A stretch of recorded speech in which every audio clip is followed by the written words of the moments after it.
کتاب السعادۃ والشقاوۃ والثابت لا یغیر۔ اب اس روایت میں آتا ہے کہ حضرت منصور فرماتی ہیں کہ میں نے حضرت مجاہد سے کہا کہ ہم میں سے کوئی آدمی اس طرح دعا کرتا ہے کہ یا اللہ اگر میرا نام سعداء کی جماعت میں ہے تو اسی میں ثابت قدم رکھنا، اور اگر اشقیاء میں ہے تو اس کو وہاں سے مٹا دیں اور سعداء کے اندر لکھ دیں۔ فقال حسن، انہوں نے یعنی کوئی جواب نہ دیا۔ ثم لقیتہ بعد ذلک بحول و اکثر، ایک سال یا اس سے بھی زیادہ کے بعد ہماری ملاقات ہوئی۔ فسألتہ عن ذلک وقال انا انزلناہ فی لیلۃ مبارکۃ الآیتین، قال یقضی فی لیلۃ القدر، کہ لیلۃ القدر کے اندر اللہ تبارک و تعالی فیصلے فرما دیتے ہیں۔ ما یکون فی السنۃ من رزق و مصیبت، اس سال کس بندے کو کتنا رزق ملے گا اور کیا کیا مصیبتیں آئیں گی۔ ثم یقدم ما یشاء و یؤخر، پھر چاہیں تو آگے پیچھے اس کو بدل دیں، لیکن سعادت اور شقاوت جو ہے وہ ہمیشہ رہے گی، اس میں کوئی تبدیلی نہیں آئے گی۔ آپ نے فرمایا میرے آقا نے حضور صلی اللہ علیہ وسلم نے کہ ایک بندہ جو گناہ کرتا ہے رزق سے محروم ہو جاتا ہے، ولا يرد القدر الا بالدعاء، اور تقدیر کو کوئی چیز ٹال نہیں سکتی مگر دعا، ولا يزيد في العمر الا البر، اور عمر نہیں بڑھ سکتی مگر نیکی کرنے سے، نیک اعمال سے۔ رواه النسائی ماجہ میں سوئی بھی۔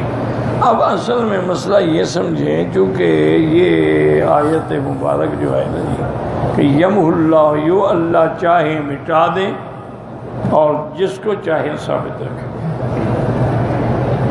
اب یہ آیت مبارک اور احادیث مبارک کو جب ہم دیکھتے ہیں کہ اللہ نے تقدیر لکھ دی ہے،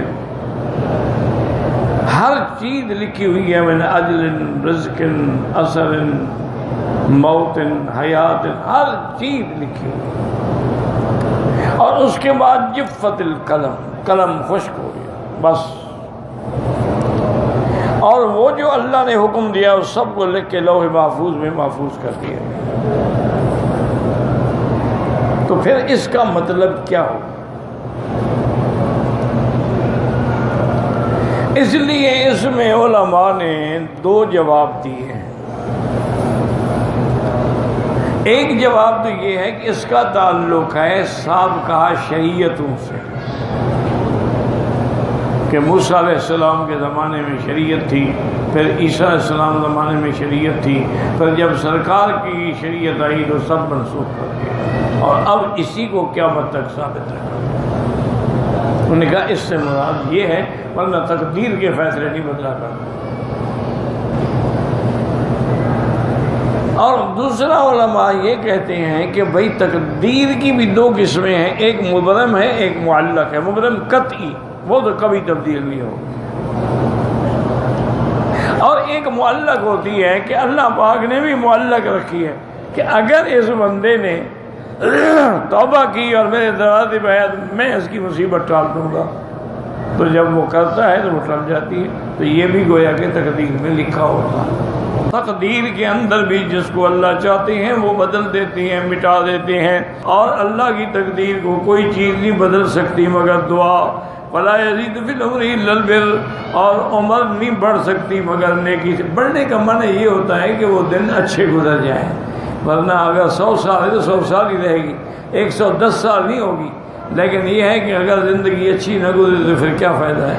اسی لیے وہ کہتے ہیں نا کہ ٹیپو سلطان جب لڑ رہا تھا تو فوجیں ختم ہو گئی، تو کسی نے کہا جی اب تو آپ کے پاس طاقت نہیں۔ انہوں نے کہا یار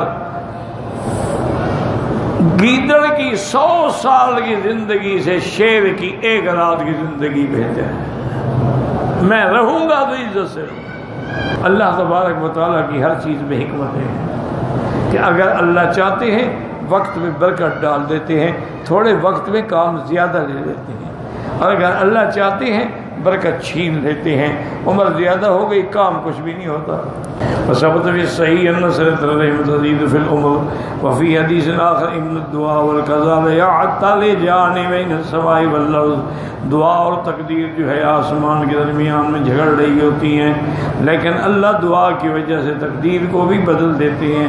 اور اللہ یہ تھا کہ اللہ نے فرمایا کہ میں چاہوں جو چاہوں بدل دوں، تم کیسے اعتراض کر رہے ہو؟